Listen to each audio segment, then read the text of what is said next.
ಸ್ನೇಹಿತರೆ, ಇದು ಪಂಡಿತ್ ಜವಾಹರ್ಲಾಲ್ ನೆಹರು ಅವರ the Discovery of India Kannada ಅನುವಾದ Santebennur Krishnamurthy. Dear viewers, creating these history and literature videos require hours of research, study, and dedicated hard work. If you enjoyed this video, please like it, share it with your friends, and subscribe to our channel by hitting the bell icon. Your small support gives us the motivation to bring you even better educational content. Join us to keep history alive. ಅಧ್ಯಾಯ 2. Baden wheeler Larsen. ನನ್ನ ಹೆಂಡತಿಗೆ ಕಾಯಿಲೆ ವಿಷಮಿಸಿದೆ ಎಂಬ ವರ್ತಮಾನ ಬಂದ ಕ್ಷಣ 1935 September 4ನೇ ದಿನ ಅಲ್ಮೋರಾದ ಬೆಟ್ಟದ ಬಂದೀಖಾನೆಯಿಂದ ನನಗೆ ಆಕಸ್ಮಿಕ ಬಿಡುಗಡೆಯಾಯಿತು.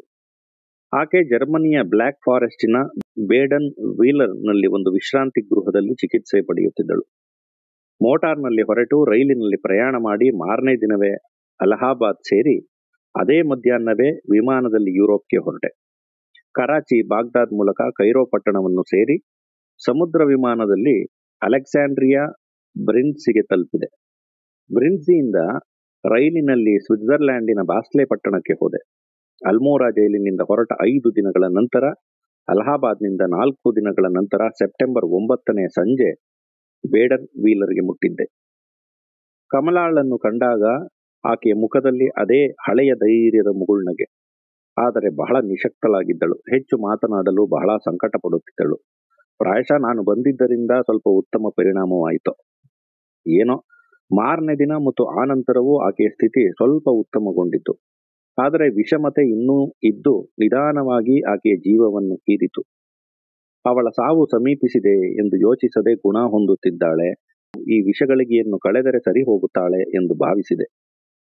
ಡಾಕ್ಟರ್ಗಳು ಅವರ ಸ್ವಭಾವವೇ ಹಾಗೆ, ಭಯವಿಲ್ಲ ಎಂದು ಭರವಸೆ ಹೇಳುತ್ತಲೇ ಇದ್ದರು. ಸದ್ಯದ ಗಂಡಾಂತರವೇನೋ ಕಳೆದಂತೆ ಕಂಡಿತು. ಆದರೆ ಆಕೆ ಜಗ್ಗಲಿಲ್ಲ. ಮಿತವಾಗಿ ಮಾತನಾಡುತ್ತಿದ್ದೆವು. ಸ್ವಲ್ಪ ಆಯಾಸ ಕಂಡೊಡನೆ ನಾನೇ ಮಾತು ನಿಲ್ಲಿಸುತ್ತಿದ್ದೆ. ಫ್ಲರ್ ಬಕ್ ಅವಳ ದಿ ಗುಡ್ ಅರ್ತ್ ಎಂಬ ಕಾದಂಬರಿಯನ್ನು ಓದುತ್ತಿದ್ದಂತೆ ಜ್ಞಾಪಕ. ಇದರಿಂದ ಅವಳಿಗೆ ಸಂತೋಷವಾಗುತ್ತಿತ್ತು. ಆದರೂ ಓದು ಮಾತ್ರ ಮುಂದೆ ಸಾಗುತ್ತಿರಲಿಲ್ಲ. ಬೆಳಿಗ್ಗೆ ಮಧ್ಯಾಹ್ನ ಊರೊಳಗಿನ ನನ್ನ ಹೋಟೆಲ್ನಿಂದ ಆ ವಿಶ್ರಾಂತಿ ಗೃಹಕ್ಕೆ ನಡೆದುಕೊಂಡು ಹೋಗಿ ಅವಳೊಡನೆ ಕೆಲವು ಗಂಟೆ ಕಾಲ ಕಳೆಯುತ್ತಿದ್ದೆ. ಆಕೆಗೆ ಹೇಳಬೇಕೆಂದ ವಿಷಯಗಳು ಅನೇಕ ಇದ್ದವು. ಆದರೂ ನಾನೇ ಬಾಯಿ ಬಿಗಿ ಮಾಡುತ್ತಿದ್ದೆ. ಸ್ವಲ್ಪ ಹೊತ್ತು ಹಳೆಯ ದಿನಗಳು, ಹಿಂದಿನ ನೆನಪುಗಳು, ನಮ್ಮೀರ್ವರ ಆಪ್ತರು, ಕೆಲವು ಸಾರಿ ವಿಚಾರಮಗ್ನರಾಗಿ ನಮ್ಮ ಭವಿಷ್ಯ, ನಾವು ಮಾಡಬೇಕೆಂದಿರುವ ಕೆಲವು ವಿಷಯಗಳ ಕುರಿತು ಮಾತನಾಡುತ್ತಿದ್ದೆವು. ಅವಳು ವಿಷಮ ಸ್ಥಿತಿಯಲ್ಲಿ ಇದ್ದಾಗಲೂ ಭವಿಷ್ಯಕ್ಕೆ ಅಂಟಿಕೊಂಡೇ ಇದ್ದಳು. ಆಗಾಗ ಬರುತ್ತಿದ್ದ ಸ್ನೇಹಿತರು ಆಕೆಯ ಸ್ಥಿತಿಗೆ ತಾವು ನಿರೀಕ್ಷಿಸಿದ್ದಕ್ಕಿಂತ ಹೆಚ್ಚು ಉತ್ತಮಗೊಳ್ಳುತ್ತಿದೆ ಎಂದು ಆಶ್ಚರ್ಯಪಡುತ್ತಿದ್ದರು. ಆ ಜಾಜ್ವಲ್ಯಮಾನವಾದ ಕಣ್ಣುಗಳಿಂದ ಮತ್ತು ಮುಗುಳ್ನಗೆಯಿಂದ ಮೋಸ ಹೋದರು. ಮಾಗಿಯ ಕಾಲದ ದೀರ್ಘ ಸಂಧ್ಯಾಕಾಲದಲ್ಲಿ ನಾನು ಉಳಿದಿದ್ದ ಭೋಜನ ಕಾಲದ ಕೊಠಡಿಯಲ್ಲಿ ಏಕಾಂಗವಾಗಿ ಕುಳಿತು ಕಾಲ ಕಳೆಯುತ್ತಿದ್ದೆ. ಅಥವಾ ಹೊಲಗಳ ಮಧ್ಯೆ, ಅಥವಾ ಕಾಡಿನೊಳಗೆ ತಿರುಗಾಡುತ್ತಿದ್ದೆ. ಆಗ ಕಮಲಳ 100 ಚಿತ್ರಗಳು, ಆಕೆ ಅಗಾಧ ಆತ್ಮಶ್ರೀಯ 100 ರೂಪಗಳು ಒಂದರ ಮೇಲೊಂದು ನನ್ನ ಮನಸ್ಸಿನ ಸ್ಮೃತಿಪಟಲದಲ್ಲಿ ಸುಳಿದು ಹೋಗುತ್ತಿದ್ದವು. ನಮ್ಮ ಮದುವೆಯಾಗಿ ಸುಮಾರು 20 ವರ್ಷಗಳಾಗಿದ್ದವು. ಆದರೂ ಎಷ್ಟು ಸಲ ಆಕೆಯ ಮಾನಸಿಕ ಆಧ್ಯಾತ್ಮಿಕ ಚಿರನೂತನ ದೃಷ್ಟಿಯೂ ನನ್ನನ್ನು ವಿಸ್ಮಯಗೊಳಿಸುತ್ತಿತ್ತು. ಎಷ್ಟೋ ವಿಧದ ರೀತಿಯಲ್ಲಿ ಆಕೆಯನ್ನು ಅರಿತಿದ್ದೆ. ಈಚೆಗೆ ಆಕೆಯನ್ನು ಅರ್ಥ ಮಾಡಿಕೊಳ್ಳಲು ಬಹಳ ಪ್ರಯತ್ನಪಟ್ಟೆ. ಅರ್ಥ ಮಾಡಿಕೊಳ್ಳಲು ಸಾಧ್ಯವಿರಲಿಲ್ಲ ಎಂದಲ್ಲ, ಅನೇಕ ವೇಳೆ ಅವಳನ್ನು ಅರಿತಿದ್ದೇನೆಯೇ, ಅರ್ಥ ಮಾಡಿಕೊಂಡಿದ್ದೇನೆಯೇ ಎಂದು ನಾನೇ ಆಶ್ಚರ್ಯಪಡುತ್ತಿದ್ದೆ. ನಿಜವಾಗಿಯೂ ಅಸ್ತಿತ್ವವೇ ಇಲ್ಲದ, ಗ್ರಹಿಸಲು ಸಹ ಅತಿ ಕಷ್ಟವಾದ ಮೋಹಿನಿಯಂತೆ ಕಂಡೂ ಕಾಣದ ಯಾವುದೋ ಮೋಹಕ ಶಕ್ತಿ ಅವಳಲ್ಲಿತ್ತು.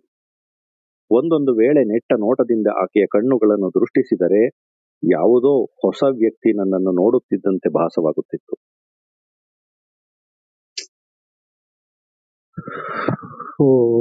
ಹಿಂಗೆಲ್ಲ ಬರ್ಕೊಂಡವ್ರೆ ಎಂಟ್ರ ಬಗ್ಗೆ. ಮೋದಿ ಬರೆದ್ರೆ ಯಾರ ಬಗ್ಗೆ ಬರಿಬೋದು? ಹಿಂಗೆ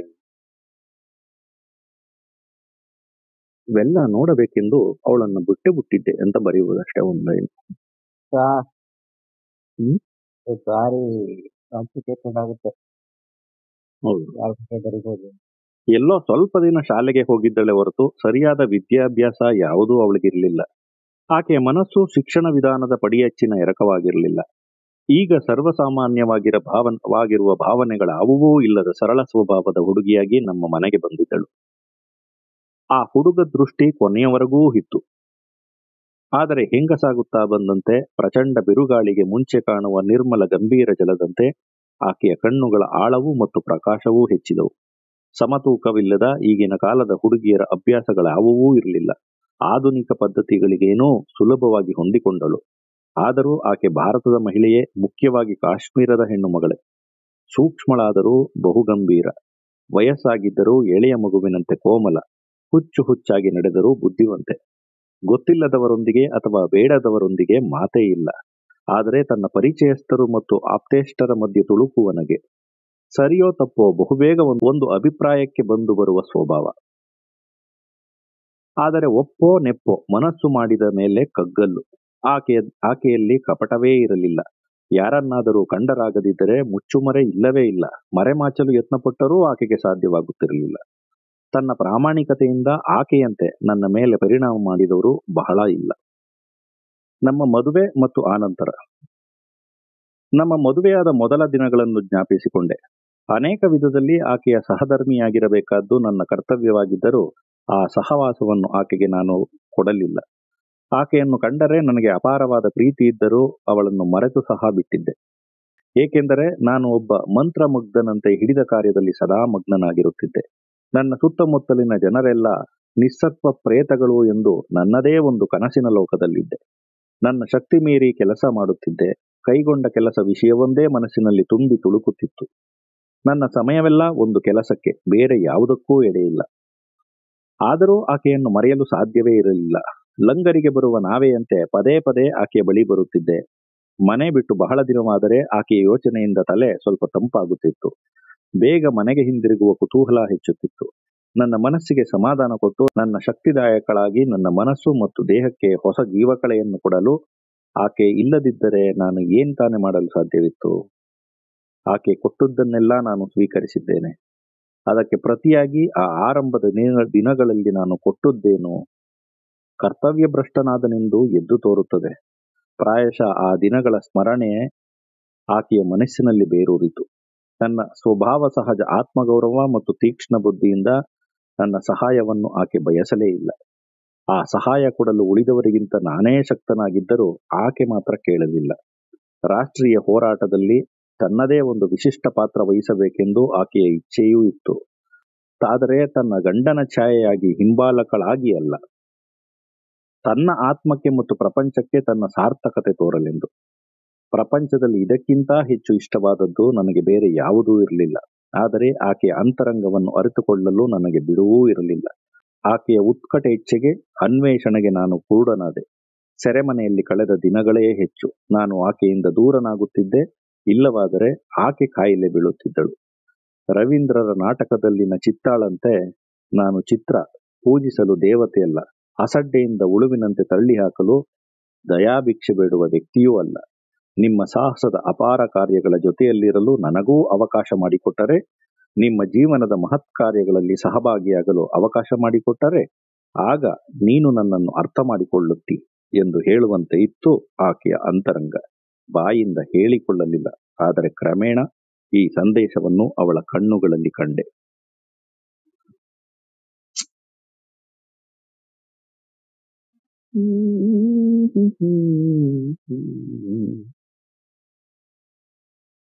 ಸಾವಿರದ 1930 ಆದಿಭಾಗದಲ್ಲಿ ಆಕೆಯ ಈ ಇಚ್ಛೆಯನ್ನು ಗ್ರಹಿಸಿದೆ. ನಾವಿಬ್ಬರೂ ಒಟ್ಟಿಗೆ ಕೆಲಸ ಮಾಡಿದೆವು. ಆ ಅನುಭವದಲ್ಲಿ ಒಂದು ಹೊಸ ಆನಂದವಿತ್ತು. ಸ್ವಲ್ಪ ಕಾಲ ಮಾತ್ರ ಜೀವನದ ಆನಂದದ ಶಿಖರವನ್ನೇರಿದಂತೆ ಇತ್ತು. ಮುಂಬರುವ ರಾಷ್ಟ್ರೀಯ ಆಂದೋಲನದ ಗುಡುಗೂ ಕೇಳಿ ಬರುತ್ತಿತ್ತು. ಕಾರ್ಮೋಡಗಳು ಕವಿಯ ಹತ್ತಿದ್ದವು.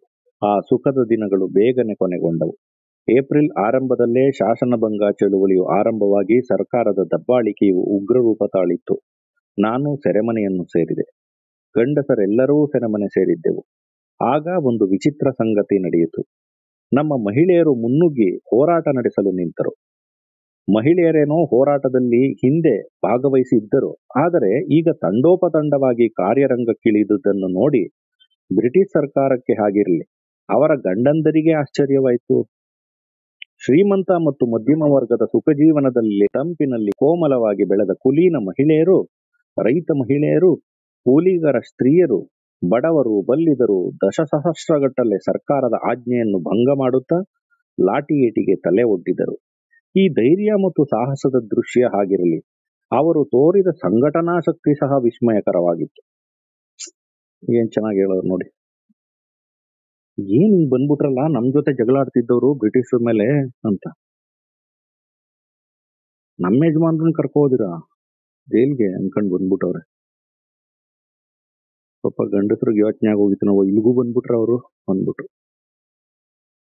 ಇಲ್ಲೂ ನಮ್ಮ ಯಜಮಾನ್ರಿಗೆ ಏನು ಗೊತ್ತಿಲ್ಲ, ಇವ್ರಿಗೆ ಸ್ವತಂತ್ರ ಹೆಂಗ್ ತಗೋಬೇಕು ಅಂತಾನೆ ಗೊತ್ತಿಲ್ಲ ಅನ್ಬಿಟ್ರೆ. ಅಲ್ಲ ಸರ್, ಇದು ಗಂಡಂದಿರು ಪಾಪ ನೀವ್ ಬರ್ದೇ ಇದ್ರೆ ಒಳ್ಳೇದು ಅಂತ ಅಂತಿದ್ರ ಏನು?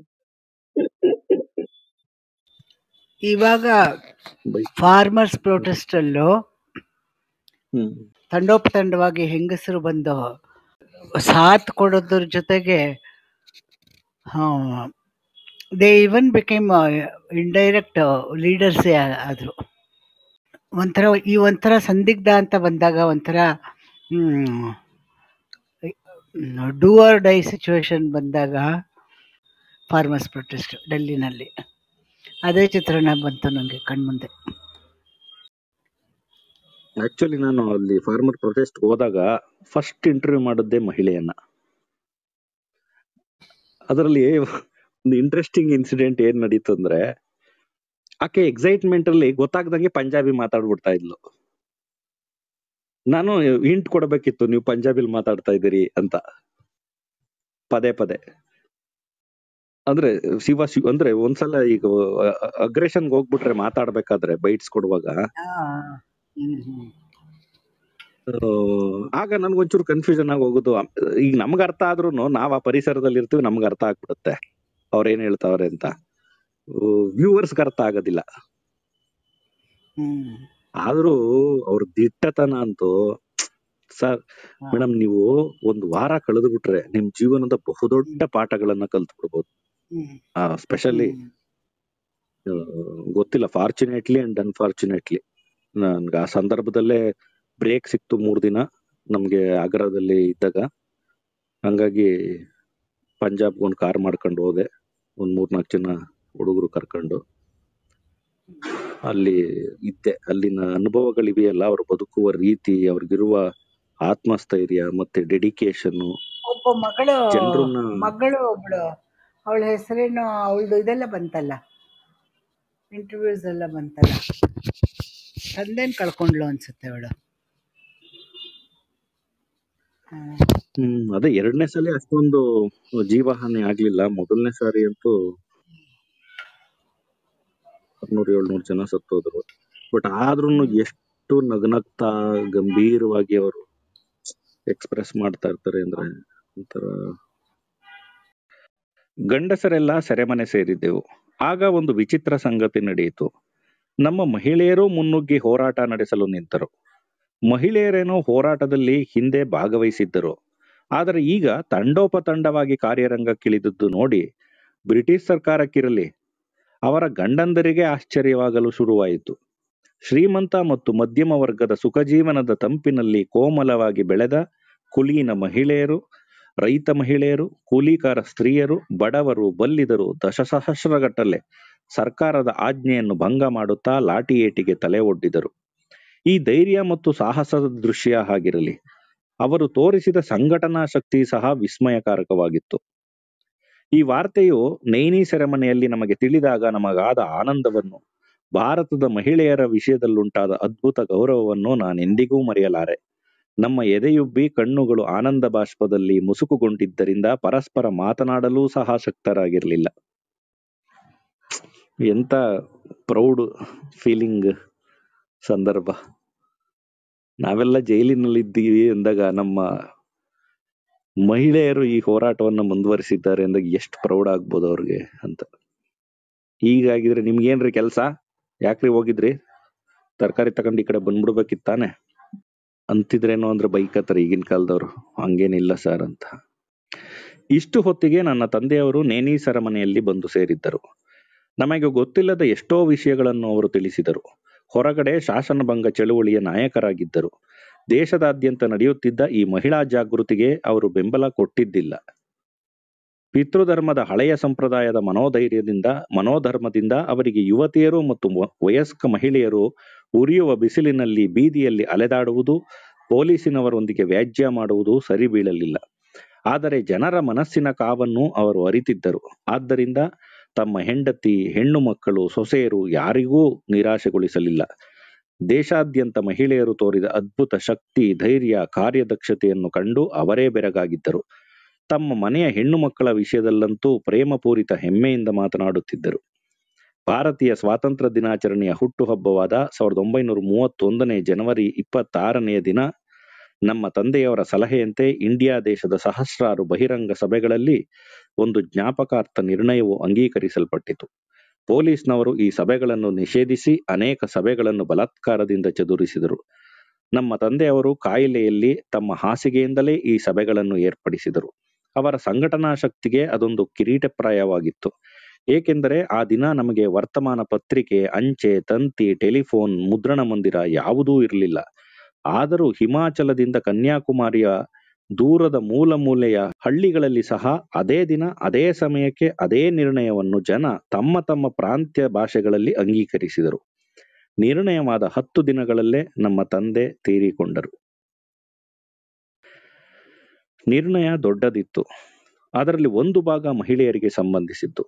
ಮಾತೃಭೂಮಿಯ ಕಷ್ಟ ಸಮಯದಲ್ಲಿ ತಮ್ಮ ಮನೆಮಠಗಳನ್ನು ತೊರೆದು ಅಪ್ರಹಿತರಾದ ಧೈರ್ಯ ಮತ್ತು ಸಹನಶಕ್ತಿಯಿಂದ ಗಂಡಸರೊಂದಿಗೆ ಭುಜಕ್ಕೆ ಭುಜ ಕೊಟ್ಟು ಭಾರತೀಯ ರಾಷ್ಟ್ರ ಯೋಧರ ಮೊದಲ ಹೋರಾಟದಲ್ಲಿ ಮುನ್ನುಗ್ಗಿ ಹೋರಾಟದ ಜಯ ಅಪಜಯಗಳಲ್ಲಿ ಭಾಗಿಯಾದ ಮಹಿಳೆಯರಿಗೆ ನಮ್ಮ ಹೃತ್ಪೂರ್ವಕ ಅಭಿನಂದನೆಗಳನ್ನು ಮತ್ತು ಗೌರವವನ್ನು ಅರ್ಪಿಸುತ್ತೇನೆ ಎಂದಿತ್ತು. ಈ ಉತ್ಕ್ರಾಂತಿಯ ಸಮಯದಲ್ಲಿ ಕಮಲ ಒಳ್ಳೆಯ ಧೈರ್ಯದಿಂದ ಪ್ರಮುಖ ಪಾತ್ರಗಳನ್ನು ವಹಿಸಿದ್ದಳು. ನಗರದ ಎಲ್ಲ ಬಲ್ಲ ಕೆಲಸಗಾರರೂ ಸೆರೆಮನೆಯಲ್ಲಿದ್ದಾಗ ಅಲಹಾಬಾದಿನ ಎಲ್ಲ ಕೆಲಸಗಳ ಸಂಘಟನಾ ಕಾರ್ಯದ ಹೊರೆಯು ಅನುಭವವಿಲ್ಲದ ಆಕೆಯ ಹೆಗಲ ಮೇಲೆ ಬಿದ್ದಿತ್ತು. ತನ್ನ ಕೆಚ್ಚಿನಿಂದ, ಕಾರ್ಯಶಕ್ತಿಯಿಂದ ಅನುಭವದ ಕೊರತೆಯನ್ನು ನಿವಾರಿಸಿ ಅಲಹಾಬಾದಿನ ಕಣ್ಮಿಣಿಯಾಗಿದ್ದಳು. ನಮ್ಮ ತಂದೆಯ ಕಾಯಿಲೆ ಮತ್ತು ಸಾವಿನ ಸಮಯದಲ್ಲಿ ಪುನಃ ನಾವು ಒಂದುಗೂಡಿದೆವು. ಈಗ ಸಹೋದ್ಯೋಗಿಗಳಾಗಿ, ಪರಸ್ಪರ ಪೂರ್ಣ ಸಹಧರ್ಮಿಗಳಾಗಿ ಒಂದು ಹೊಸ ನಿಲುವಿನಲ್ಲಿ ನಮ್ಮ ಪುನರ್ಮಿಲನವಾಯಿತು.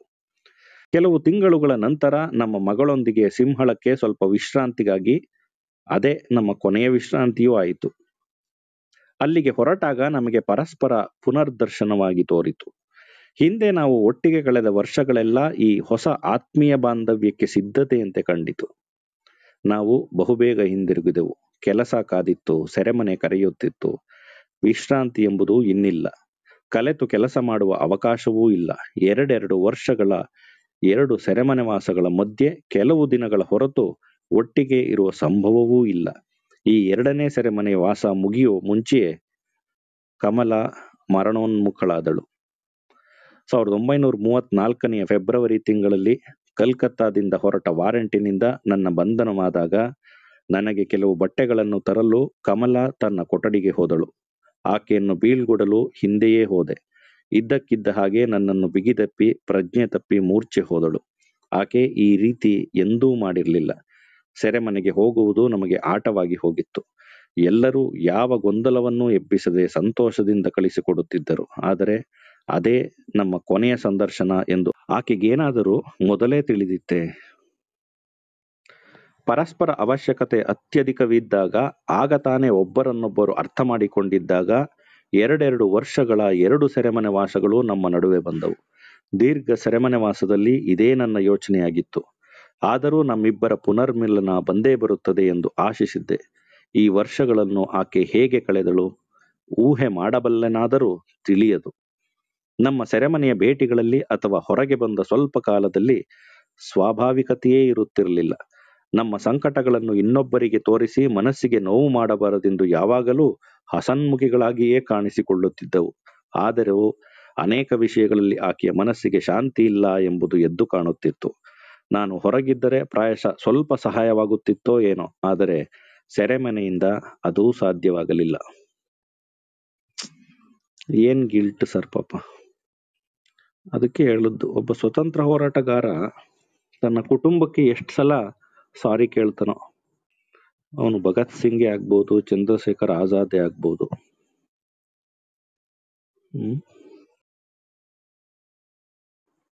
ಮಾನವ ಬಾಂಧವ್ಯದ ಸಮಸ್ಯೆ ಟೈಟಲ್ಲು.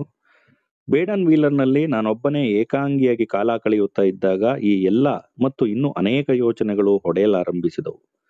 ಸೆರೆಮನೆಯ ಕಾಲವನ್ನು ನಾನು ಸುಲಭವಾಗಿ ಕಳೆಯಲಿಲ್ಲ, ಅದು ಅಭ್ಯಾಸವಾಗಿ ಹೋಗಿತ್ತು. ಆದರೆ ಈ ಹೊಸ ಸನ್ನಿವೇಶ ಅದಕ್ಕಿಂತ ಉತ್ತಮವೇನೂ ಇರಲಿಲ್ಲ. ನಾನು ನಾಜಿ ರಾಜ್ಯದಲ್ಲಿದ್ದೆ. ಅದರ ವಿಚಿತ್ರ ವೈಪರೀತ್ಯಗಳು ನನಗೆ ಸರಿ ಬೀಳುತ್ತಿರಲಿಲ್ಲ. ಆದರೂ ನಾಜಿಯಿಸಂ ನನಗೆ ಯಾವ ಅಡ್ಡಿಯನ್ನೂ ಮಾಡಲಿಲ್ಲ. ಬ್ಲ್ಯಾಕ್ ಫಾರೆಸ್ಟ್ನ ಮೂಲೆಯಲ್ಲಿನ ಆ ಹಳ್ಳಿಯಲ್ಲಿ ಅದರ ಪ್ರಭಾವ ಎದ್ದು ಕಾಣುತ್ತಿರಲಿಲ್ಲ. ಪ್ರಾಯಶಃ ನನ್ನ ಮನಸ್ಸೆಲ್ಲ ಇತರ ವಿಷಯಗಳ ಮೇಲೆ ಇತ್ತು. ನನ್ನ ಹಿಂದಿನ ಜೀವನ ಚಿತ್ರಪಟವೆಲ್ಲ ಕಣ್ಣೆದುರಿಗೆ ಸುಳಿದು ಹೋಗುತ್ತಿತ್ತು. ಪಕ್ಕದಲ್ಲಿ ಸದಾ ಕಮಲಳ ಚಿತ್ರ. ಆಕೆ ಭಾರತದ ಮಹಿಳೆ. ಏಕೆ ಸ್ತ್ರೀ ಜಾತಿಯ ಸಂಕೇತವಾದಳು. ಒಂದೊಂದು ವೇಳೆ ಆಕೆ ತನ್ನ ಎಲ್ಲ ದೋಷ ದೌರ್ಬಲ್ಯಗಳಿಂದಲೂ ಪ್ರಿಯತಮವಾದ, ಮನಸ್ಸಿಗೆ ಎಟುಕದ ರಹಸ್ಯಗಳಿಂದ ಕೂಡಿದ ನಮ್ಮ ಮಾತೃಭೂಮಿಯಾದ ಭಾರತದ ಭಾವನೆಗಳೊಂದಿಗೆ ಹೇಗೋ ಆಶ್ಚರ್ಯ ರೀತಿಯಲ್ಲಿ ಮಿಳಿತವಾಗುತ್ತಿದ್ದಳು. ಕಮಲ ಯಾರು? ಅವಳು ನನಗೆ ಪರಿಚಿತಳೆ. ಅವಳ ನೈಜ ಆತ್ಮವನ್ನು ನಾನು ಬಲ್ಲೆನೆ. ಅವಳು ನನ್ನನ್ನು ಅರಿತು ಅರ್ಥ ಮಾಡಿಕೊಂಡಿರುವಳೆ. ಏಕೆಂದರೆ ನಾನೂ ಸಹ ನನ್ನ ಆಳವನ್ನೇ ನಾನೇ ಅರಿಯದ ಅಸಾಧಾರಣ ವ್ಯಕ್ತಿಯಾಗಿದ್ದೆ. ನನ್ನೊಳಗೆ ಅಡಗಿರುವ ರಹಸ್ಯ, ಅದರ ಎಟುಕದ ಆಳ ನನಗೇ ಅರ್ಥವಾಗುತ್ತಿರಲಿಲ್ಲ. ಇದರಿಂದಲೇ ಒಂದೊಂದು ವೇಳೆ ನನ್ನನ್ನು ಕಂಡರೆ ಕಮಲ ಹೆದರುತ್ತಿದ್ದಳು ಎಂದು ಕಾಣುತ್ತದೆ. ಮದುವೆಯಾಗಲು ನಾನು ಎಂದಿಗೂ ಸಮರ್ಪಕನಾದವರನಲ್ಲ. ಕೆಲವು ವಿಷಯಗಳಲ್ಲಿ ನಾನು ಕಮಲಳು ಉತ್ತರ ದಕ್ಷಿಣ ಧ್ರುವಗಳಂತೆ, ಇನ್ನೂ ಕೆಲವು ವಿಷಯಗಳಲ್ಲಿ ಅತಿ ಸಮೀಪ. ಆದರೆ ಒಬ್ಬರಿಗೊಬ್ಬರು ಪರಿಪೋಷಕರಲ್ಲ. ನಮ್ಮ ಶಕ್ತಿಯೇ ನಮ್ಮ ಪರಸ್ಪರ ಬಾಂಧವ್ಯದಲ್ಲಿ ದೌರ್ಬಲ್ಯವಾಯಿತು. ಪರಸ್ಪರ ಪೂರ್ಣ ಗ್ರಹಿಕೆ, ಮನಸ್ಸುಗಳ ಮಿಳಿತ ಅಥವಾ ಕಷ್ಟ, ಇವು ನಮ್ಮಲ್ಲಿ ಸಾಧ್ಯ ಬಂದಂತೆ ಅನುಭವಿಸಿ ಸಾಮಾನ್ಯ ಸಂಸಾರ ಜೀವನ ನಡೆಸುವಂತ ವ್ಯಕ್ತಿಗಳಾಗಿರಲಿಲ್ಲ ನಾವಿಬ್ರು. ಇಂಡಿಯಾ ದೇಶದ ಅಂಗಡಿಗಳಲ್ಲಿ ಮಾರುತ್ತಿದ್ದ ಅನೇಕ ಪಟಗಳಲ್ಲಿ ನನ್ನ ಮತ್ತು ಕಮಲಾಳ ಬೇರೆ ಬೇರೆ ಚಿತ್ರಗಳನ್ನು ಒಂದರ ಪಕ್ಕದಲ್ಲಿ ಒಂದನ್ನು ಅಂಟಿಸಿ ಅದರ ಮೇಲೆ ಆದರ್ಶ ಜೋಡಿ ಎಂದು ಬರೆದ ಒಂದು ಚಿತ್ರವಿತ್ತು. ಅನೇಕರು ನಮ್ಮನ್ನು ಅದೇ ರೀತಿ ಭಾವಿಸಿದ್ದರು. ಆದರೆ ಆದರ್ಶವನ್ನು ಮುಟ್ಟಲು ಅಥವಾ ಧರಿಸಲು ಬಹಳ ಕಷ್ಟವಿದೆ. ನಮ್ಮ ಕಷ್ಟಗಳು, ಭೇದಗಳು ಏನೇ ಇರಲಿ, ಜೀವನ ನಮ್ಮಲ್ಲಿ ಎಷ್ಟೇ ಕಣ್ಣಾಮುಚ್ಚಾಲೆಯಾಟವನ್ನು ಆಡಿರಲಿ, ನಾವು ತುಂಬ ಅದೃಷ್ಟಶಾಲಿಗಳು ಎಂದು ಸಿಂಹಳದಲ್ಲಿ ವಿಶ್ರಾಂತಿ ಪಡೆಯುತ್ತಿದ್ದಾಗ ಕಮಲಳಿಗೆ ನಾನು ಹೇಳಿದ್ದು ಇನ್ನೂ ಜ್ಞಾಪಕದಲ್ಲಿದೆ. ಮದುವೆಯು ಒಂದು ವಿಲಕ್ಷಣ ವ್ಯಾಪಾರ. ಸಾವಿರಾರು ವರ್ಷಗಳ ಅನುಭವಗಳಿದ್ದರೂ ಅದು ಹಾಗೆಯೇ ಉಳಿದಿದೆ. ವಿವಾಹಿತ ಜೀವನದ ಅನೇಕ ಭಗ್ನಜೀವಿಗಳನ್ನು ನಾವು ಸುತ್ತಲೂ ನೋಡುತ್ತಿದ್ದೇವೆ. ಅಥವಾ ಎಲ್ಲಕ್ಕೂ ಮಿಗಿಲಾಗಿ ಯಾವುದೂ ಜಾಜ್ವಲ್ಯಮಾನವಾದ ಸ್ವರ್ಣ ಮಂದಿರವಾಗಿರಬೇಕೋ ಅದು ತುಕ್ಕು ಹಿಡಿದು ಈಗ ಮಲೀನವಾಗಿದೆ. ನಾವು ಎಷ್ಟೋ ಅದೃಷ್ಟಶಾಲಿಗಳು ಎಂದು ಹೇಳಿದಾಗ ಆಕೆ ಒಪ್ಪಿದಳು. ನಾವು ಅನೇಕ ಬಾರಿ ವ್ಯಾಜ್ಯವಾಡಿ ಒಬ್ಬರ ಮೇಲೊಬ್ಬರು ಸಿಟ್ಟಾಗಿದ್ದರೂ ನಮ್ಮ ಜೀವನ ಜ್ಯೋತಿ ಪ್ರಕಾಶವಾಗಿಯೇ ಇತ್ತು. ನಾವಿಬ್ಬರೂ ಜೀವನದಲ್ಲಿ ಹೊಸ ಸಾಹಸಗಳನ್ನು ಕಾಣುತ್ತಾ ಪರಸ್ಪರ ಆಳವನ್ನು ಅರಿತುಕೊಳ್ಳಲು ಯತ್ನಿಸಿದೆವು. ಮಾನವ ಬಾಂಧವ್ಯದ ಸಮಸ್ಯೆ ಎಷ್ಟು ಪ್ರಧಾನವಾದದ್ದು. ಆದರೂ ಅದನ್ನು ನಮ್ಮ ರಾಜಕೀಯ ಆರ್ಥಿಕ ಸಮಸ್ಯೆಗಳ ಗೊಂದಲದಲ್ಲಿ ಎಷ್ಟು ಬಾರಿ ಮರೆತಿದ್ದೇವೆ. ಇಂಡಿಯಾ ಚೀನಾ ದೇಶಗಳ ಸನಾತನ ಮತ್ತು ಜ್ಞಾನ ಸಂಪನ್ನ ಸಂಸ್ಕೃತಿಗಳು ಇದನ್ನು ಮರೆತಿಲ್ಲ. ಆದರೂ ಸಾಮಾಜಿಕ ನಡತೆಯ ಕೆಲವು ಆದರ್ಶಗಳನ್ನು ಬೆಳೆಸಿದರು. ಅವುಗಳಲ್ಲಿ ಏನೇ ಲೋಪದೋಷಗಳಿರಲಿ ಅವು ವ್ಯಕ್ತಿಯ ಒಂದು ಸಮತೂಕ ಕೊಟ್ಟವು. ಈ ಸಮತೂಕವನ್ನು ಈಗ ನಾವು ಭಾರತದಲ್ಲಿ ಕಾಣುವುದಿಲ್ಲ. ಆದರೆ ಇತರ ವಿಷಯಗಳಲ್ಲಿ, ಎಷ್ಟೋ ವಿಷಯಗಳಲ್ಲಿ ಮುಂದುವರಿದ ಪಾಶ್ಚಾತ್ಯ ದೇಶಗಳಲ್ಲಿ ಈ ಸಮತೂಕ ಎಲ್ಲಿದೆ? ಅಥವಾ ಸಮತೂಕವಿದ್ದರೆ ಜಡ ಸ್ವಭಾವವಿರಲೇಬೇಕೇ? ಕ್ರಮಾನುಗತ ಪರಿವರ್ತನೆ ಬೇಡವೇ? ಒಂದಕ್ಕಾಗಿ ಇನ್ನೊಂದನ್ನು ಬಲಿ ಕೊಡಬೇಕೆ? ಸಮತೂಕ, ಆಂತರಿಕ ಮತ್ತು ಬಾಹ್ಯ ಪ್ರಗತಿಗಳ ಸಮೀಕರಣ, ಹಿಂದಿನವರ ವಿವೇಕ, ನೂತನ ಕಾಲದ ಶಕ್ತಿ ಮತ್ತು ವಿಜ್ಞಾನ, ಇವುಗಳ ಸಮೀಕರಣ ಖಂಡಿತ ಸಾಧ್ಯವಿರಬೇಕು. ಪ್ರಪಂಚದ ಇತಿಹಾಸದಲ್ಲಿ ನಾವು ಈಗ ಯಾವ ಸ್ಥಿತಿಯಲ್ಲಿದ್ದೇವೆ ಎಂದರೆ, ಅಂತಹ ಒಂದು ಸಮೀಕರಣ ಸಾಧ್ಯವಾಗದಿದ್ದರೆ ನಿಜವಾಗಿಯೂ ವಿನಾಶ ಖಂಡಿತ. ಹೊಸತು ಹಳತು ಎರಡರ ನಾಶವೂ ಖಂಡಿತ. ತುಂಬಾ ಅದ್ಭುತವಾಗಿದೆ ಈ ಪ್ಯಾರಾಗ್ರಾಫು. ಸಾಧ್ಯವಾದರೆ ಮತ್ತೆ ಓದ್ಕೊಳ್ಳಿ ನೀವು.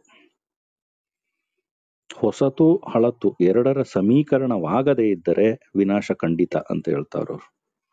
ಅದನ್ನೇ ಕುವೆಂಪು ಹೇಳಿದ್ದು, 100 ಮತದ ಹೊಟ್ಟ ತೂರಿ ಎಲ್ಲ ತತ್ವದೆಲ್ಲೆ ಮೀರಿ ನಿರ್ದಿಗಂತವಾಗಿ ಹೇರಿ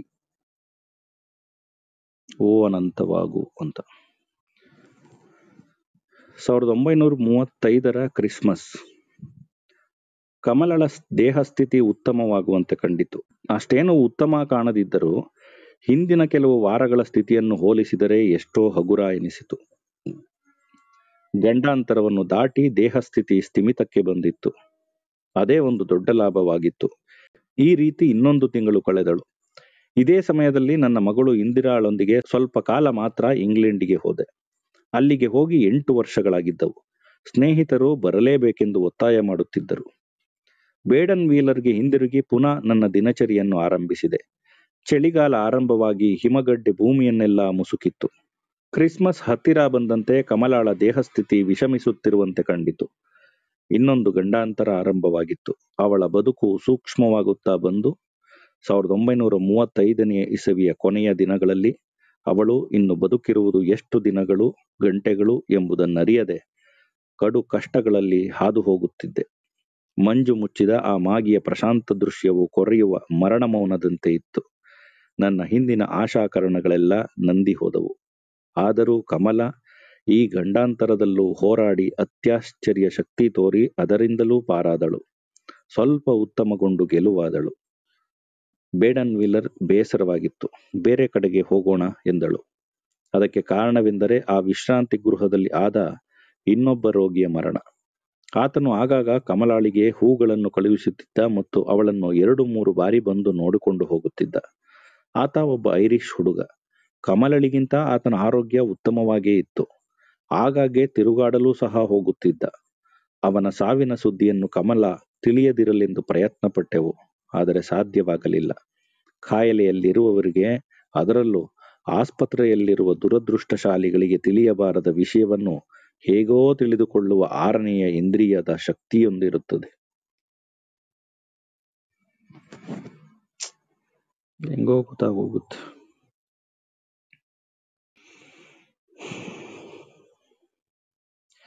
ಜನವರಿ ತಿಂಗಳಲ್ಲಿ ಕೆಲವು ದಿವಸ ಪ್ಯಾರಿಸ್ ನಗರಕ್ಕೆ ಹೋಗಿ ಹಾಗೆ ಪುನಃ ಸ್ವಲ್ಪ ಅಲ್ಪ ಕಾಲ ನಾನು ಲಂಡನ್ಗೆ ಹೋದೆ. ಪ್ರಪಂಚವು ಪುನಃ ನನ್ನನ್ನು ಸೆಳೆಯುತ್ತಿತ್ತು. ಏಪ್ರಿಲ್ನಲ್ಲಿ ಸೇರುವ ಅಖಿಲ ಭಾರತದ ರಾಷ್ಟ್ರ ಮಹಾಸಭೆಯ ಅಧ್ಯಕ್ಷತೆಗೆ 2ನೇ ಬಾರಿ ನನ್ನನ್ನು ಆರಿಸಿದ್ದಾರೆ ಎಂಬ ಸುದ್ದಿ ಲಂಡನ್ನಲ್ಲಿ ಇದ್ದಾಗಲೇ ಮುಟ್ಟಿತ್ತು. ಅನೇಕ ಸ್ನೇಹಿತರು ಮೊದಲೇ ಎಚ್ಚರಿಸಿದ್ದರಿಂದ ನಾನು ಅದನ್ನು ನಿರೀಕ್ಷಿಸಿದ್ದೆ. ಕಮಲಳ ಜೊತೆಗೆ ಚರ್ಚೆ ಸಹ ಮಾಡಿದ್ದೆ. ಆಗ ನನಗೊಂದು ಸಮಸ್ಯೆಯಾಯಿತು. ಆ ಸ್ಥಿತಿಯಲ್ಲಿ ಕಮಲಳನ್ನು ಬಿಟ್ಟು ಹೊರಡುವುದೇ ಅಥವಾ ಅಧ್ಯಕ್ಷ ಪದವಿಗೆ ರಾಜೀನಾಮೆ ಕೊಡುವುದೇ? ರಾಜೀನಾಮೆ ಕೊಡುವುದು ಆಕೆಗೆ ಇಷ್ಟವಿರಲಿಲ್ಲ. ಆಕೆಯೂ ಸ್ವಲ್ಪ ಗುಣ ಹೊಂದಿದಳು. ಪುನಃ ಸ್ವಲ್ಪ ದಿನಗಳ ನಂತರ ಆಕೆಯ ಬಳಿ ಬರಬಹುದು ಎಂದು ಯೋಚಿಸಿದೆವು. 1936ನೇ ಇಸ್ವಿ ಕೊನೆಯಲ್ಲಿ ಬೇಡನ್ ವೀಲರ್ ಬಿಟ್ಟು ಸ್ವಿಟ್ಜರ್ಲ್ಯಾಂಡಿನ ಲಾಸೆನ್ ಬಳಿ ಬಂದು ಲಾಸೆನ್ ಬಳಿ ಒಂದು ವಿಶ್ರಾಂತಿ ಮಂದಿರಕ್ಕೆ ಕಮಲಳನ್ನು ಕರೆದುಕೊಂಡು ಹೋದೆ. ಮೃತ್ಯು. ಕಮಲಳಿಗೂ ಮತ್ತು ನನಗೂ ಸ್ವಿಟ್ಜರ್ಲ್ಯಾಂಡ್ ಚೆನ್ನಾಗಿತ್ತು. ಆಕೆಗೆ ಹೆಚ್ಚು ಸಂತೋಷವಾಯಿತು. ಸ್ವಿಟ್ಜರ್ಲ್ಯಾಂಡಿನ ಈ ಪ್ರಾಂತ್ಯ ನನಗೆ ಸ್ವಲ್ಪ ಪರಿಚಯವಿದ್ದುದರಿಂದ ನನಗೂ ಸುಖವಾಗಿತ್ತು. ಆಕೆಯ ದೇಹಸ್ಥಿತಿಯಲ್ಲಿ ಯಾವ ಬದಲಾವಣೆಯೂ ಕಾಣಲಿಲ್ಲ. ಆದ್ದರಿಂದ ಯಾವ ಭಯವೂ ಇರಲಿಲ್ಲ. ನಿಧಾನವಾಗಿ ಚೇತರಿಸಿಕೊಳ್ಳುತ್ತಾ ಇನ್ನೂ ಕೆಲವು ಕಾಲ ಅದೇ ಸ್ಥಿತಿಯಲ್ಲಿರುವಂತೆ ತೋರಿತು. ಈ ಮಧ್ಯೆ ಇಂಡಿಯಾದಿಂದ ಮೇಲಿಂದ ಮೇಲೆ ಕರೆ ಬರಲಾರಂಭಿಸಿತು. ಅಲ್ಲಿ ನನ್ನ ಸ್ನೇಹಿತರು ಹಿಂದಿರುಗಬೇಕೆಂದು ಒತ್ತಾಯ ಮಾಡುತ್ತಿದ್ದರು. ಸದಾ ನನ್ನ ದೇಶದ ಸಮಸ್ಯೆಗಳ ಆಲೋಚನೆ ನನ್ನ ಮನಸ್ಸಿನಲ್ಲಿ ಕುದಿಯತೊಡಗಿತು.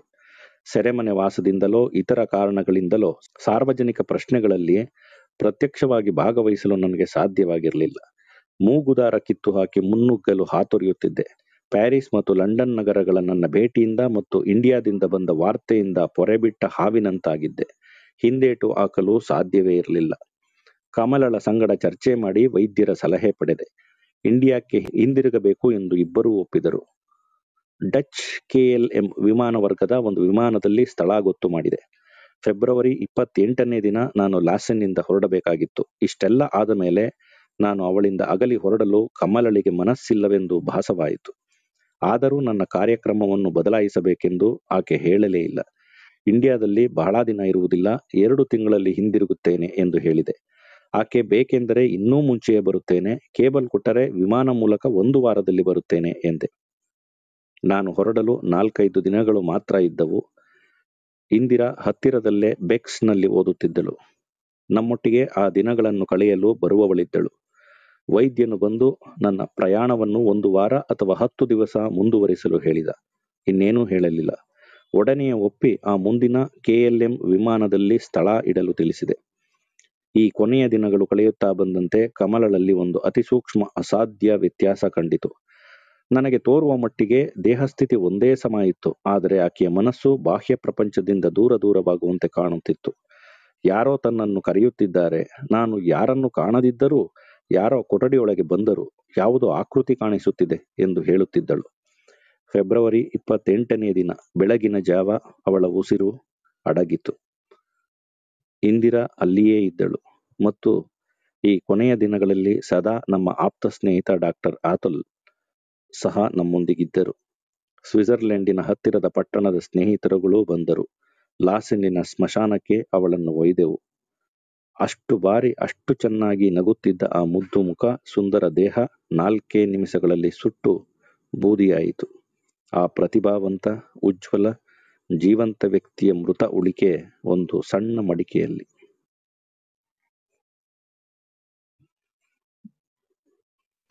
ಸರ್, ಇದು ಇನ್ನೊಂದು ಸುಳ್ಳು ಸುದ್ದಿ ಹಬ್ಬಿಸ್ತಾರೆ ಗೊತ್ತಾ ವಾಟ್ಸಪ್ ಅಲ್ಲಿ. ಯಾವ ಧರ್ಮದವರು?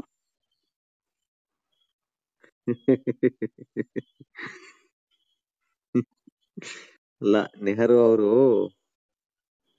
ಹೆಂಡತಿಯನ್ನ ಎಲ್ಲೂ ಕರ್ಕೊಂಡು ಹೋಗ್ತಾ ಇರ್ಲಿಲ್ಲ. ಆಮೇಲೆ ಅವರನ್ನ ಮನೆ ಕೆಲಸದವಾಗ ಮಾತ್ರ ಇಟ್ಕೊಂಡಿದ್ರು.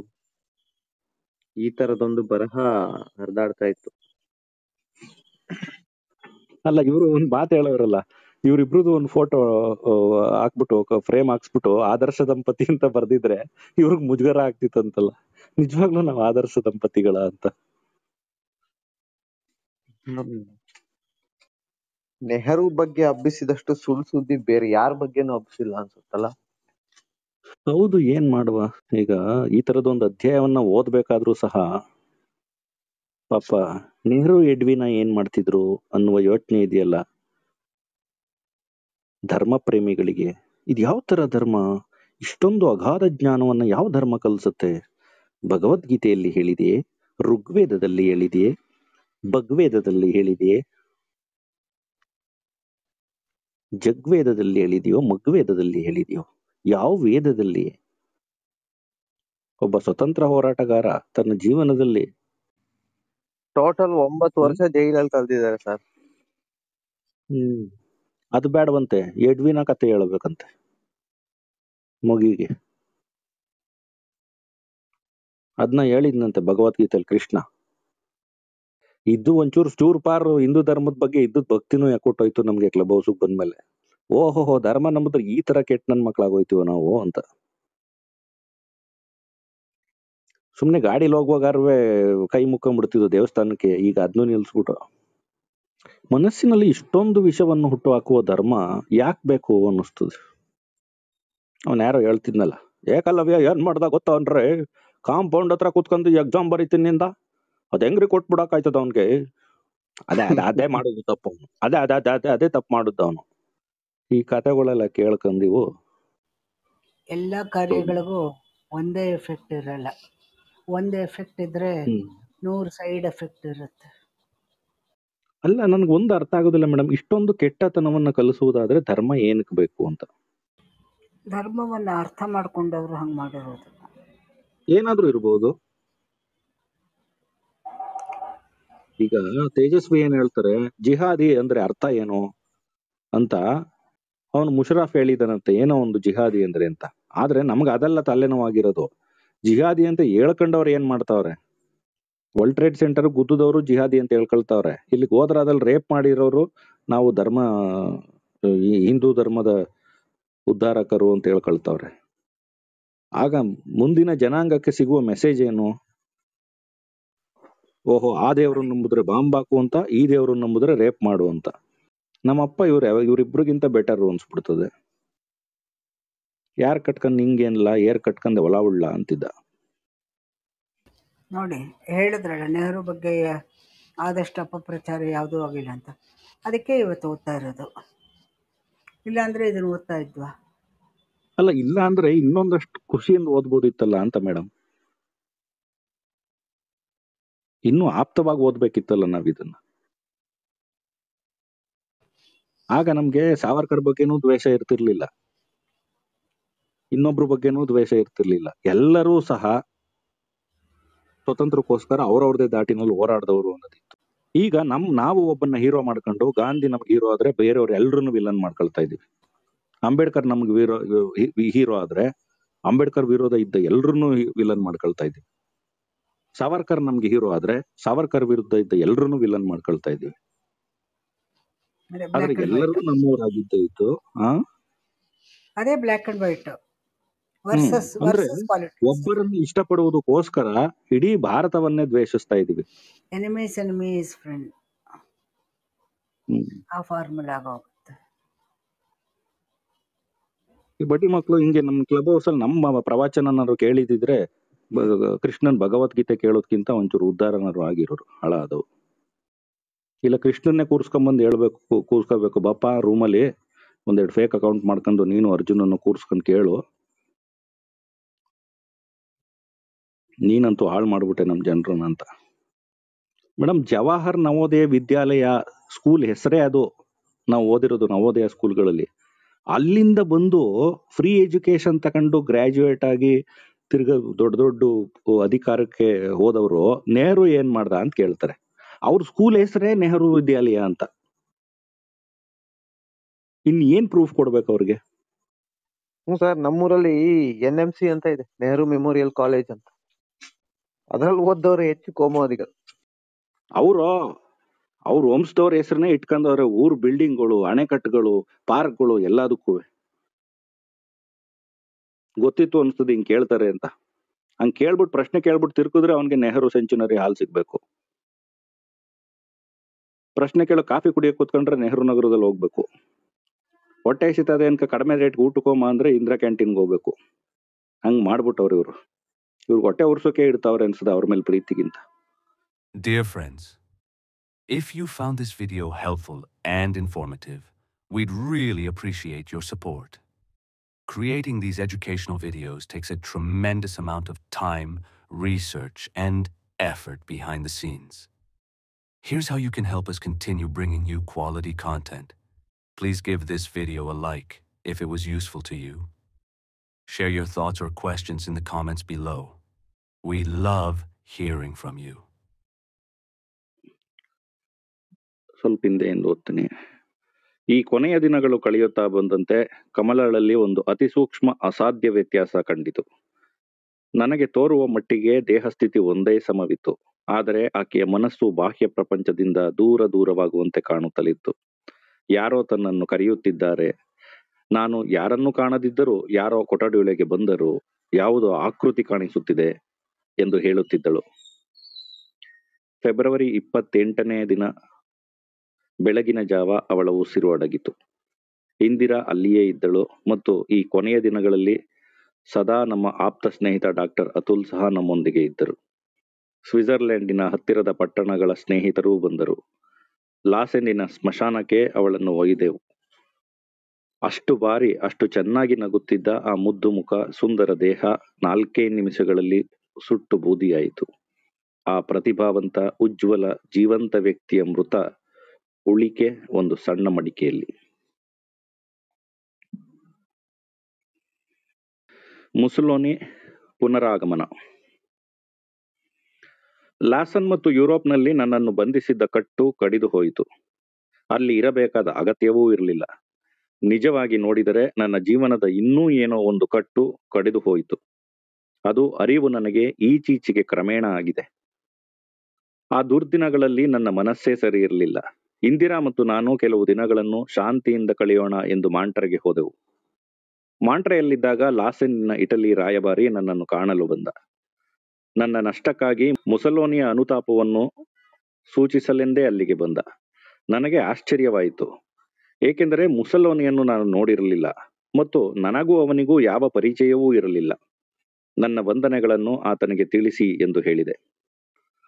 ಕೆಲವು ವಾರಗಳ ನಂತರ ರೋಮ್ ನಗರದಿಂದ ನನ್ನ ಸ್ನೇಹಿತ ಒಬ್ಬ ಬಂದು ಮುಸಲೋನಿ ನನ್ನನ್ನು ನೋಡಬೇಕೆಂದಿದ್ದಾನೆ ಎಂದು ತಿಳಿಸಿದ.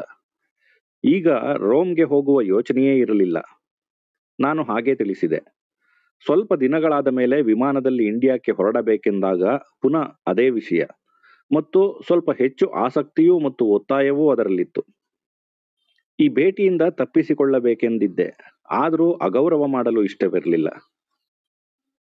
ಆದರೆ ಮುಸಲೋನಿಯ ಮೇಲಿದ್ದ ತಾತ್ಸಾರವನ್ನು ಬದಿಗಿಡಲೂಬಹುದಾಗಿತ್ತು, ಏಕೆಂದರೆ ಈ ಡೂಚೆ ಎಂಥ ಮನುಷ್ಯ ಎಂದು ತಿಳಿದುಕೊಳ್ಳಬೇಕೆಂಬ ಕುತೂಹಲವೇನೋ ಇತ್ತು. ಆದರೆ ಆಗ ಅಬಿಸೀನಿಯಾ ಆಕ್ರಮಣ ನಡೆಯುತ್ತಿತ್ತು.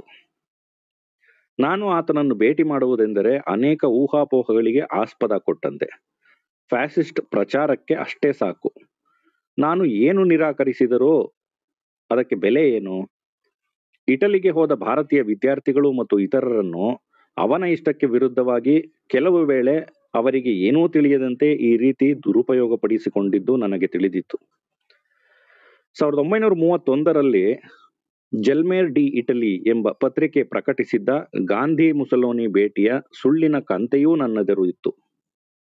ಆದ್ದರಿಂದ ನನ್ನ ಸ್ನೇಹಿತನಿಗೆ ವ್ಯಸನ ಸೂಚಿಸಿ ಆಮೇಲೆ ಪತ್ರ ಬರೆದು ಯಾವ ತಪ್ಪನ್ನು ತಿಳಿದುಕೊಳ್ಳಬಾರದು ಎಂದು ಟೆಲಿಫೋನ್ ಮೂಲಕ ತಿಳಿಸಿದೆ.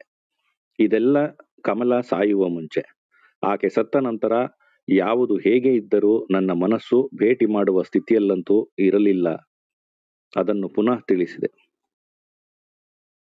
ನಾನು ಹೊರಡುವ KLM ವಿಮಾನ ರೋಮ್ ಮುಖಾಂತರ ಹೋಗುತ್ತಿದ್ದರಿಂದಲೂ ನಾನು ಅಲ್ಲಿ ಒಂದು ಸಂಜೆ ಮತ್ತು ರಾತ್ರಿ ಕಳೆಯುವುದು ಅನಿವಾರ್ಯವಾಗಿದ್ದರಿಂದಲೂ ಇಷ್ಟೆಲ್ಲ ಅವಶ್ಯವಾಯಿತು. ಈ ಭೇಟಿಯನ್ನು ಅಲ್ಲಿ ತಂಗುವುದನ್ನು ತಪ್ಪಿಸಿಕೊಳ್ಳಲು ಸಾಧ್ಯವಿರಲಿಲ್ಲ. ಮಾಂಟ್ರೆಯಲ್ಲಿ ಕೆಲವು ದಿನ ಕಳೆದ ನಂತರ ಜಿನೇವಾಕ್ಕೆ ಹೋಗಿ ಅಲ್ಲಿಂದ ಮಾರ್ಸೆಲ್ ಸೇರಿ KLM ವಿಮಾನ ಹೇರಿದೆ. ಮಧ್ಯಾಹ್ನ ಮೀರಿ ರೋಮ್ ತಲುಪಿದಾಗ ಒಬ್ಬ ಉನ್ನತ ಅಧಿಕಾರಿಯು ಬಂದು ಮುಖ್ಯಮಂತ್ರಿ ಮುಸಲ್ಲೋನಿಯಿಂದ ಒಂದು ಪತ್ರ ಕೊಟ್ಟ. ಡೂಚೆ ನನ್ನನ್ನು ಕಾಣಲು ಇಷ್ಟಪಡುತ್ತಾರೆ, ಸಂಜೆ 6 ಗಂಟೆಗೆ ಭೇಟಿ ಏರ್ಪಾಡಾಗಿದೆ ಎಂದು ಬರೆದಿತ್ತು. ನನಗೆ ಆಶ್ಚರ್ಯವಾಗಿ ಹಿಂದಿನ ಕಾಗದಗಳಲ್ಲಿ ನಾನು ಬರೆದ ವಿಷಯ ಜ್ಞಾಪಿಸಿದೆ. ಆದರೆ ಈಗ ಎಲ್ಲ ಏರ್ಪಾಡು ಆಗಿದೆ, ಅದನ್ನೆಲ್ಲ ವ್ಯತ್ಯಾಸ ಮಾಡಲು ಸಾಧ್ಯವಿಲ್ಲ ಎಂದು ಬಲಾತ್ಕರಿಸಿದ. ಈ ಭೇಟಿ ನಡೆಯದೆ ಹೋದರೆ ತನ್ನ ಕೆಲಸಕ್ಕೂ ಸಂಚಕಾರ ಬರುವುದೆಂದು ತಿಳಿಸಿದ. ನಾನು ಡೂಚೆಯನ್ನು 2 ನಿಮಿಷ ನೋಡಿದರೆ ಸಾಕು, ಪತ್ರಿಕೆಗಳಲ್ಲಿ ಸುದ್ದಿಯೂ ಬರುವುದಿಲ್ಲ ಎಂದ. ಡೂಚೆ ಸ್ವತಃ ನನಗೆ ಹಸ್ತಲಾಘವ ಕೊಟ್ಟು ನನ್ನ ಹೆಂಡತಿಯ ವಿಯೋಗಕ್ಕೆ ಸಂತಾಪ ಸೂಚಿಸಬೇಕೆಂದಿದ್ದಾರೆ ಎಂದು ಹೇಳಿದ. ಈ ರೀತಿ ಸುಮಾರು 1 ಗಂಟೆ ಇಬ್ಬರೂ ಗೌರವದಿಂದಲೇ ಚರ್ಚೆ ಮಾಡಿದೆವು. ಆದರೆ ಆಯಾಸ ಹೆಚ್ಚುತ್ತಿತ್ತು. ಆ 1 ಗಂಟೆ ನನಗೆ ಒಂದು ಪರೀಕ್ಷೆಯೇ ಆಯಿತು. ಆತನಿಗೂ ಹಾಗೆ ಆಗಿರಬೇಕು. ಭೇಟಿಗೆ ಗೊತ್ತಾದ ಸಮಯ ಬಂದೇ ಬಿಟ್ಟಿತು. ಕೊನೆಗೆ ನಾನೇ ಗೆದ್ದೆ. ನಾನು ಬರಲು ಆಗುವುದಿಲ್ಲ ಎಂದು ಡೂಚಿಯ ಅರಮನೆಗೆ ಟೆಲಿಫೋನ್ ಸುದ್ದಿ ಹೋಯಿತು. ಆ ಸಂಜೆ ಮುಸಲ್ಲೋನಿಗೆ ಒಂದು ಪತ್ರ ಬರೆದು ಆತನ ಆಹ್ವಾನವನ್ನು ಸ್ವೀಕರಿಸಲು ಸಾಧ್ಯವಿಲ್ಲದಕ್ಕಾಗಿ ವ್ಯಸನ ಸೂಚಿಸಿ ಆತನ ಅನುತಾಪಕ್ಕಾಗಿ ವಂದನೆಗಳನ್ನು ತಿಳಿಸಿದೆ. ನನ್ನ ಪ್ರಯಾಣ ಮುಂದುವರೆಸಿದೆ. ನೋಡಿ ಎಷ್ಟು ಗಂಭೀರವಾದ ಸಿಚುವೇಶನ್ ಅಂದ್ರೆ, ಅವ್ರಿಗೆ ಎಲ್ಲಿ ತಾನು ಮುಸಲ್ಲೋನಿಯನ್ನ ಮೀಟ್ ಮಾಡ್ಬಿಟ್ರೆ, ಹಾಗೇನು ತುಂಬಾ ಇನ್ನೂ ವರ್ಲ್ಡ್ ಫೇಮಸ್ ನಾಯಕರೇನಲ್ಲ ನೆಹರು, ಆದ್ರೂ ಜಗತ್ತಿಗೆ ಒಂದು ಕೆಟ್ಟ ಸಂದೇಶ ಹೋಗುತ್ತೆ ಅನ್ನುವ ಗಾಬರಿ ಇದ್ದೇ ಇತ್ತು ಅವ್ರಿಗೆ. ಅದಲ್ಲದೆ ಆ ಟೈಮಲ್ಲಿ ಹಿಟ್ಲರು ಮುಸಲೋನಿ ಸುಮ್ಮನೆ ಸಾಧಾರಣ ವಿಷಯಕ್ಕಂತೂ ಕರೆದಿರುವುದಿಲ್ಲ. ಅಥವಾ ಫ್ಯಾಸಿಸಂ ಬಗ್ಗೆ ಅಷ್ಟೊಂದು ಭಯ ಇತ್ತ ನೆಹರುಗೆ? ಮೀಟ್ ಮಾಡಕ್ಕೂ ಇಷ್ಟ ಇಲ್ಲ ಅಂದ್ರೆ. ನನ್ನ ಪ್ರಯಾಣ ಮುಂದುವರೆಸಿದೆ. ಕೈರೋದಲ್ಲಿ ನನ್ನ ಹಳೆಯ ಸ್ನೇಹಿತರು ನನ್ನನ್ನು ಕಾಣಲು ಬಂದಿದ್ದರು. ಅಲ್ಲಿಂದ ಮುಂದೆ ಪಶ್ಚಿಮ ಏಷ್ಯಾದ ಮರುಭೂಮಿಗಳು, ಅನೇಕ ಘಟನೆಗಳು ಮತ್ತು ನನ್ನ ಪ್ರಯಾಣದ ಸಿದ್ಧತೆಗಳೇ ಇದುವರೆಗೆ ನನ್ನ ಮನಸ್ಸು ತುಂಬಿದ್ದವು. ಆದರೆ ಕೈರೋ ಬಿಟ್ಟ ನಂತರ ಗಂಟೆ ಗಂಟೆಗೂ ಆ ಮರುಭೂಮಿಯ ಮೇಲೆ ಹಾರಿ ಹೋಗುವಾಗ ಒಂದು ಭಯಂಕರ ವಿವಿಕ್ತತೆಯನ್ನು, ಶೂನ್ಯತೆಯನ್ನು, ಅಸಾರ್ಥಕತೆಯನ್ನು ಅನುಭವಿಸಿದೆ. ನನ್ನ ಮನೆಗೆ ಒಬ್ಬನೇ ಏಕಾಂಗಿಯಾಗಿ ಹೋಗುತ್ತಿದ್ದೇನೆ. ಇನ್ನು ಅದು ನನಗೆ ಮನೆಯೂ ಅಲ್ಲ. ನನ್ನ ಪಕ್ಕದಲ್ಲಿ ಒಂದು ಬುಟ್ಟಿ, ಆ ಬುಟ್ಟಿಯಲ್ಲಿ ಒಂದು ಸಣ್ಣ ಮಡಕೆ, ಕಮಲಳ ಉಳಿಕೆಯಷ್ಟೇ. ನಮ್ಮ ಉಜ್ವಲ ಕನಸುಗಳೆಲ್ಲ ಒಡೆದು ನುಚ್ಚು ನೂರಾಗಿ ಬೂದಿಯಾಗಿದ್ದವು. ಅವಳು ಇನ್ನಿಲ್ಲ, ಕಮಲ ಇನ್ನಿಲ್ಲ. ಇದೇ ನನ್ನ ಮನಸ್ಸಿನ ಪಲ್ಲವಿಯಾಯಿತು. ಭೋವಾಲಿ ವಿಶ್ರಾಂತಿ ಮಂದಿರದಲ್ಲಿ ಆಕೆ ಕಾಯಿಲೆ ಮಲಗಿದ್ದಾಗ ಆಕೆಯೊಂದಿಗೆ ನಾನು ಚರ್ಚೆ ಮಾಡಿ ಬರೆದ ನನ್ನ ಜೀವನ ಚರಿತ್ರೆ, ನನ್ನ ಆತ್ಮಕಥೆಯನ್ನು ಜ್ಞಾಪಿಸಿಕೊಂಡೆ. ಅದನ್ನು ಬರೆಯುತ್ತಿದ್ದಾಗ ಆಗಾದ ಒಂದೆರಡು ಭಾಗಗಳನ್ನು ತೆಗೆದುಕೊಂಡು ಆಕೆಗೆ ಓದುತ್ತಿದ್ದೆ. ಅಲ್ಲಲ್ಲಿ ಕಂಡು ಕೇಳಿದ್ದಳು ಅಷ್ಟೆ.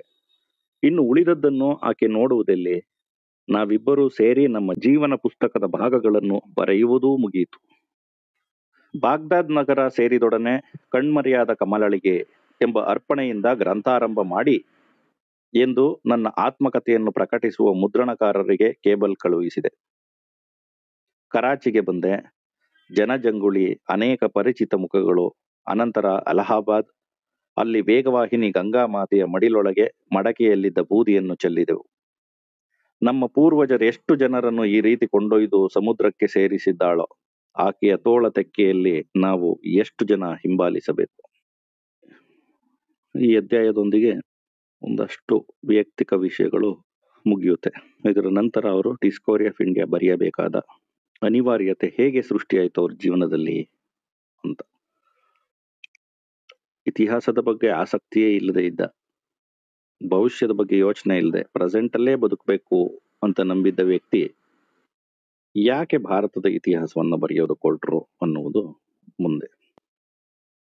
ಆಮೇಲೆ ಇವಾಗ ಹೇಳಿದ್ರಲ್ಲ ಸರ್, ಮುಸಲೋನಿ ಅವ್ರನ್ನ ಭೇಟಿ ಮಾಡೋದಕ್ಕೂ ಅವ್ರು ಅಷ್ಟೊಂದು ಏನಕ್ಕೆ ಒಂದು ಕೆಟ್ಟ ಸಂದೇಶ ಹೋಗುತ್ತೆ ಅನ್ನೋದನ್ನ ಅವರು ಅಷ್ಟು ಮನಸ್ಸಲ್ಲಿ ಇಟ್ಕೊಂಡ್ರು ಅಂದ್ರೆ, ಈಗಿನ ಮೋದಿಯವರಾಗಿದ್ರೆ ಯಾವ ತರ ನೋಡ್ತಾ ಇದ್ರು ಸರ್?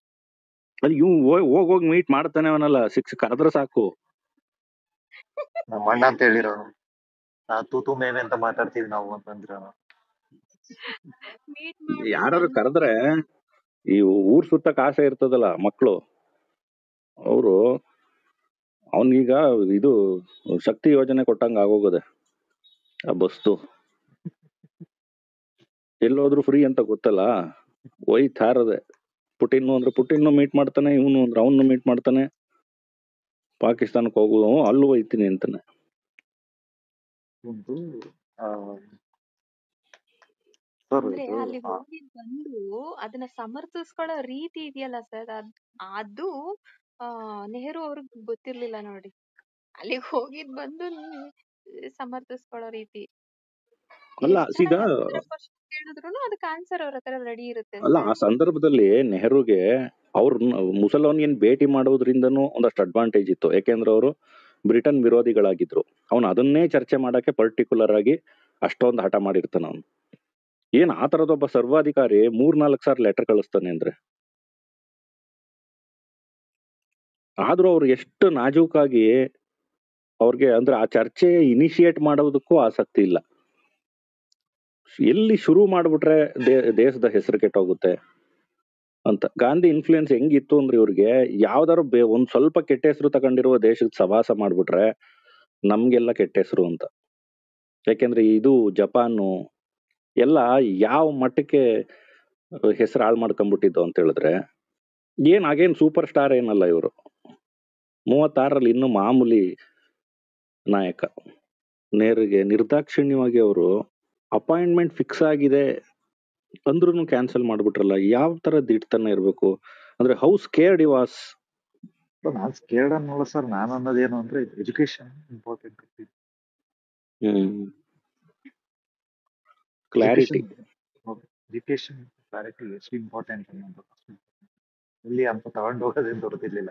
ಅದಾದ್ಮೇಲೆ ನಾವ್ ಏನ್ ಆಗ್ತೀವಿ ಅನ್ನೋದೊಂದು ಕಲ್ಪನೆ ಇತ್ತು. ಎಜುಕೇಶನ್ ಅನ್ನೋದು ಪಾಯಿಂಟು ಸರ್. ಇನ್ನೊಂದು ನನ್ಗನ್ಸುತ್ತೆ ನೈತಿಕತೆ ಅನ್ನೋದಿತ್ತು. ಒಂದಷ್ಟು ನ್ಯಾಯವಾಗಿ ನಡ್ಕೋಬೇಕು ನಮ್ಮಲ್ಲಿ ಇಲ್ಲಮ್ಮ. ನೈತಿಕತೆ ಅನ್ನೋದು ಗ್ಲೋಬಲ್ ಇದ್ರಲ್ಲಿ ನೈತಿಕತೆ ಅನ್ನೋದು ನೋಡಲ್ಲ. ಅಲ್ಲಿ ಏನ್ ಹೇಳ್ತಾರೆ ಅಂತ ಅಂದ್ರೆ, ಒಂಥರ ನಾನ್ ಕೊಯ್ಲೇಷನ್ ಪಾಲಿಸಿ. ಅವ್ರು ಇಂಟರ್ನಲ್ಲಿ ಏನ್ ಮಾಡ್ಕೊಂತಾರ ನಮಗ್ ಸಂಬಂಧ ಇಲ್ಲ. ಈಗ ನಾವ್ ಮಾಡ್ತೀವಲ್ಲ, ನಾವು ರಷ್ಯಾಗೆ ಇದನ್ನು ಮಾಡ್ತೀವಿ. ರಷ್ಯಾಗೆ ಹತ್ರ ಹೋಗ್ಬಿಟ್ಟು ಇದನ್ನು ಆಯಿಲ್ನು ತುಂಬಾ ಚೀಪ್ ಆಗಿ ತಗೋತೀವಿ. ಯುಕ್ರೇನ್ ಹತ್ರ ವೀಟ್ನು ತುಂಬಾ ಚೀಪ್ ಆಗಿ ತಗೋತೀವಿ. ಆಮೇಲೆ ಅಮೆರಿಕ ಜೊತೆಗೆ ಇದು ನೋಡ್ತೀವಿ. ಆ ತರದ್ದು ಪಾಲಿಸಿ ಇಟ್ಕೊಂಡು ಮಾಡಬಹುದು. ಯಾವ್ದೇ ಇದನ್ನ ಇಟ್ಕೊಂಡು ಅಂದ್ರೆ ಬೆನಿಫಿಷರಿ ಎಲ್ಲರಿಂದಾನು ತಗೋಬಹುದು. ಆದ್ರೆ ಈ ತರ ಮಾಡಿಲ್ಲ. ಅಧ್ಯಾಯ 3 ಅನ್ವೇಷಣೆ. ಸ್ನೇಹಿತರೆ, ಇದು ಪಂಡಿತ್ ಜವಾಹರ್ಲಾಲ್ ನೆಹರು ಅವರ the Discovery of India. Dear friends, if you found this video helpful and informative, we'd really appreciate your support. Creating these educational videos takes a tremendous amount of time, research, and effort behind the scenes. Here's how you can help us continue bringing you quality content. Please give this video a like if it was useful to you. Share your thoughts or questions in the comments below. We love hearing from you. Share this video with friends or colleagues who might benefit from this information. Subscribe to our channel and hit the notification bell so you never miss our latest videos. Consider joining our community to be part of our journey in creating educational content. Your support means the world to us and helps us dedicate more time to researching and producing the informative videos you enjoy. Every like, comment, share, and subscription motivates us to keep improving and creating content that adds value to your day. Thank you so much for watching and for being part of our community.